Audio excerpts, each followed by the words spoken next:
This is a talk about scales. Scales, and on the one hand you have a risk, and on the other hand you have benefit. And this is something that happens to us day in and day out. Which is going to be the heavier? And the decisions that you need to make so that you choose that when the risk is actually greater than the benefit, that you do not go ahead. Now, what brought this to mind was a case study that I came across.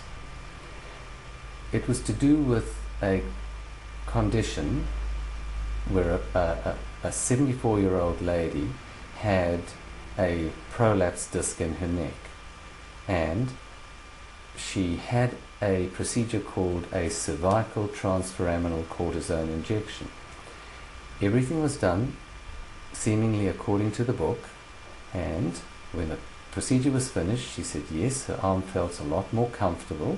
So what she had was a prolapsed disc which was pressing on a nerve and causing arm pain. So she had the procedure, she felt quite a lot better, and 30 minutes later she said, I can't move my arm. And this progressed quite rapidly so that she couldn't move her other arm, and then she couldn't move her leg, and then she couldn't move her other leg, and she became quadriplegic. She was rushed off to intensive care, and an emergency MRI showed that at this area, at the level of the transforaminal cortisone injection, the whole spinal cord had become swollen, and later scans showed that it had actually been damaged. She ended up having intensive therapy, and 18 months later was still significantly disabled, and from being able to live a completely independent life, was now in care for the rest of her life. So this is really, really significant. Now, when you look at those scales again, what this lady had was something called a prolapsed disc. So she had slipped a disc in her neck which was pressing on a nerve. Now, the first bit of knowledge that you need to know when you are a patient and this happens is, what is the natural history? What would happen if nothing were done? And in this case,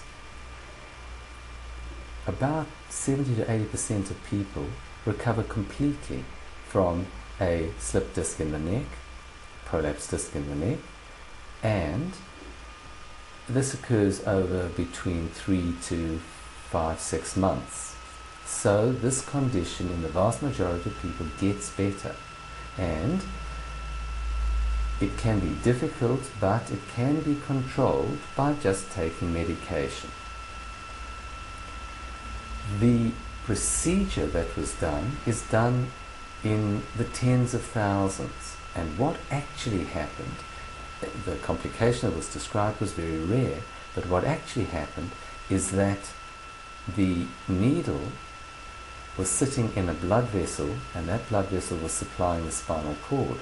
And when the person injected the cortisone into the blood vessel, it damaged the vessel, and so that part of the spinal cord became damaged.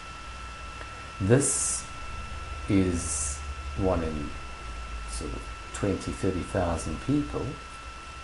So it's a rare condition, but it is to some extent unpredictable.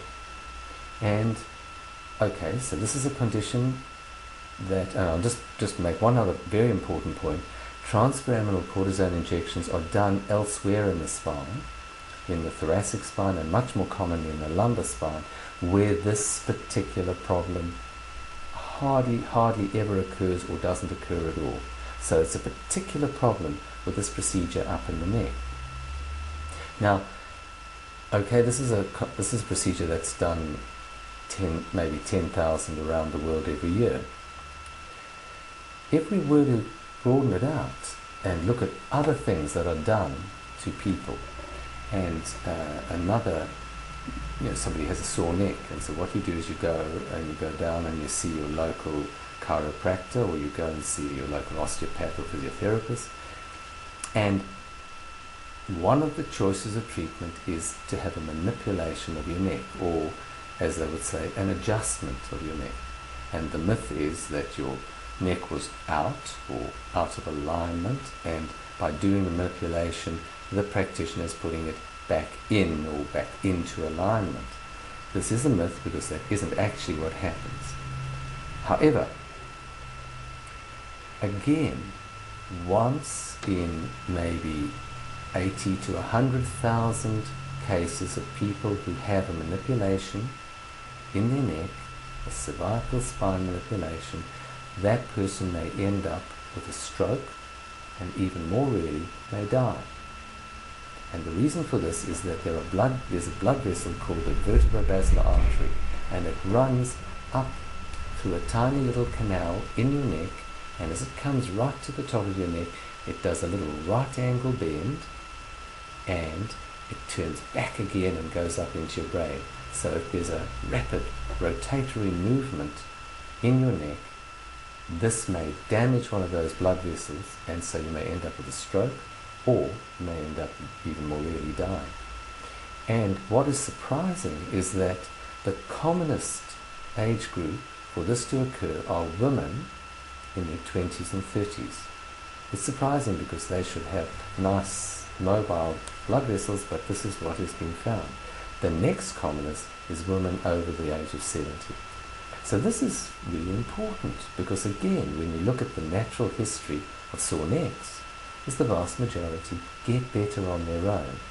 And therefore, to do a manipulation of your neck using a small high velocity thrust needs to be very carefully considered if you have this unpredictable, rare but catastrophic side effect.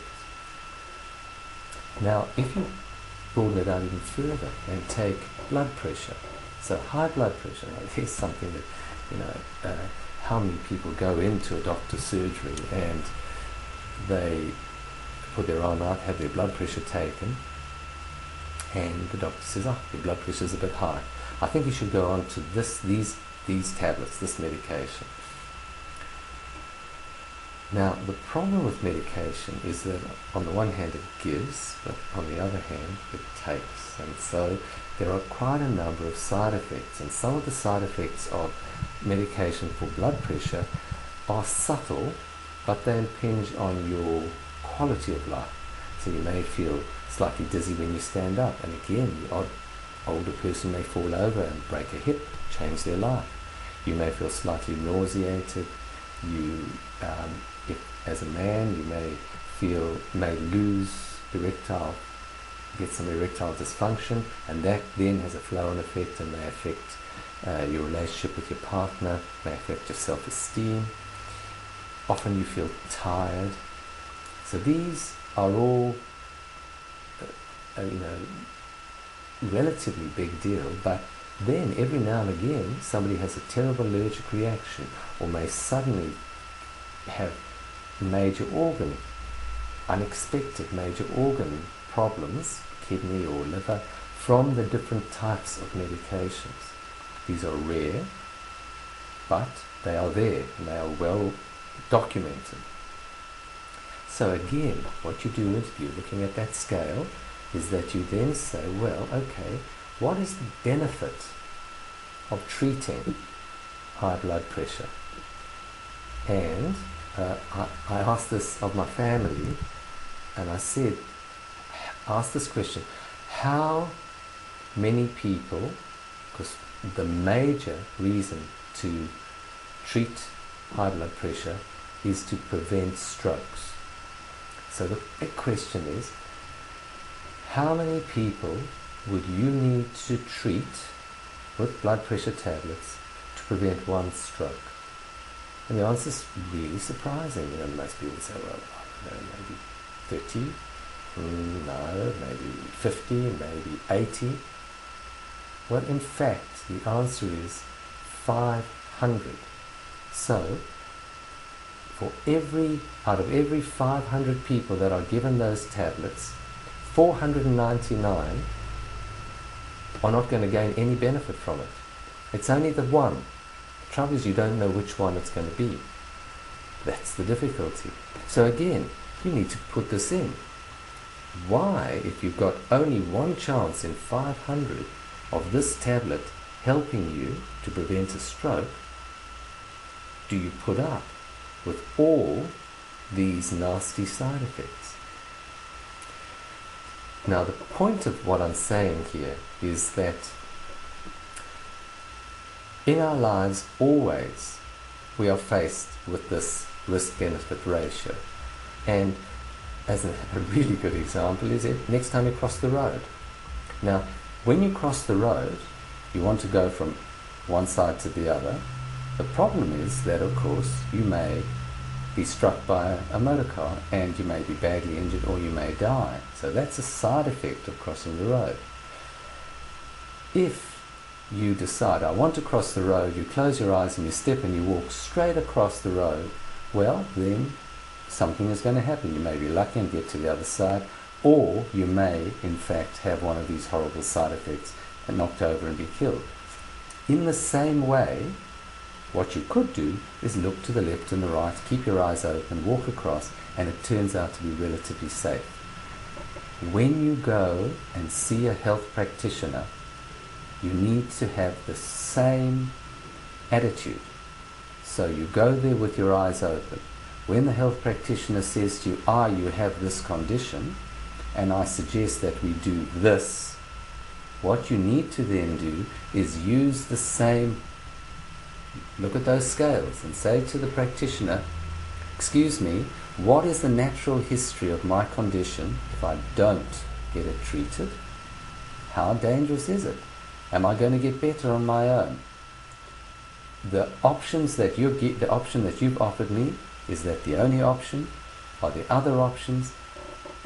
If this is what you think is the best option, what are the side effects? What are not only the common side effects, but are there any rare catastrophic side effects? And then, once you've got that information, even then, what you should do, because now we have so much knowledge at our fingertips, is that you should go back to the great God Google, sit down, go onto the internet, talk to people. Do not blindly take medication or undergo a procedure or do anything without doing your due diligence and making sure that you are happy that the scales, the risk-benefit scales, are strongly on the side of benefit, so that you will have the best outcome and something won't come up that you will be sorry about for the rest of your life. My name is Dr. Jonathan Kuffner.